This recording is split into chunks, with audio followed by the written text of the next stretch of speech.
सभी साथियों को आदाब, नमस्कार, सलाम। साथियों, आज पार्लियामेंट के अंदर एक बिल पेश किया जा रहा है सरकार द्वारा, जिसके अंदर 30 दिन से ऊपर अगर किसी भी मुख्यमंत्री के ऊपर या प्रधानमंत्री के ऊपर कोई भी कार्रवाई होती है तो उसे पद से हटा दिया जाएगा। ये विपक्ष को दबाने की कोशिश है, ये विपक्ष के मुख्यमंत्रियों को दबाने की कोशिश है और सत्ता पक्ष के साथ जो मुख्यमंत्री बैठे हुए हैं चंद्रबाबू नायडू और नीतीश बाबू, ये उन्हें भी कंट्रोल में रखने की कोशिश है।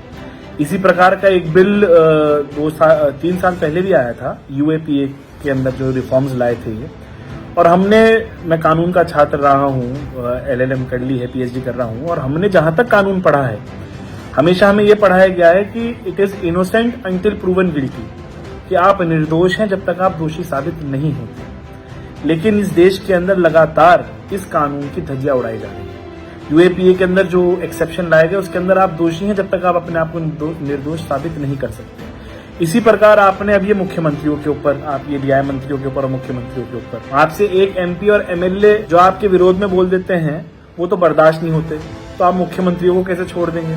आपने यूएपीए के अंदर जो आप एक्सेप्शन लाए थे, आज हजारों बच्चे छात्र जेल के अंदर हैं जिनकी जवानियां गुजर गई, जो लगातार कोर्ट की तारीखों को झेल रहे हैं सिर्फ इसलिए कि उन्होंने आपके गलत नीतियों का विरोध करा। आज वो जेल के अंदर है, उन पर आतंकवाद के आरोप लगे हुए हैं, किसी के ऊपर देशद्रोह का आरोप लगा हुआ है, यूएपीए लगा हुआ है। वो दोषी हैं जब तक निर्दोष खुद को वो साबित नहीं कर सकते, और सालों साल इस प्रक्रिया में चले गए। 5-6 साल निकल गए हैं, 5-6 साल आप और खींचने की कोशिश करेंगे, उनकी पूरी जिंदगी और जवानी खराब आपने कर दी है। इसी प्रकार ये जो आप नया बिल ला रहे हैं, ये बिल विपक्ष की आवाज को दबाने के लिए है कि आपकी वोट चोरी पकड़ी गई, आपकी गलत नीतियां, आपकी गलत पॉलिसीज का कोई विरोध ना करे, जो विरोध करेगा उसे आप जेल में डालेंगे और पद से हटाएंगे। और ताज्जुब की बात और आश्चर्य की बात तो ये है कि देश के गृह मंत्री तो खुद जेल के अंदर रहकर आए हैं, वो ये बातें कर रहे हैं। आप सीबीआई का इस्तेमाल करते हैं, ईडी का इस्तेमाल करते हैं और तमाम एजेंसीज का इस्तेमाल करके आप परेशान करते हैं। तो आपकी ये जो बिल की जो मंशा है लाने की, वो मंशा में ही खोट है।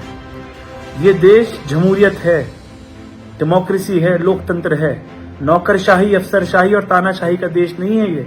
ये जनता का देश है, जनता के चुने हुए नुमाइंदों का देश है, और आप जनमत का अपमान लगातार कर रहे हैं। ऐसा नहीं है कि सत्ता के अंदर परिवर्तन नहीं आएगा, सत्ता के अंदर परिवर्तन भी आएगा, और आपकी ये तमाम काले चिट्ठे जो हैं, जो आप आज कर रहे हैं, ये जरूर खुलेंगे एक दिन जनता के सामने।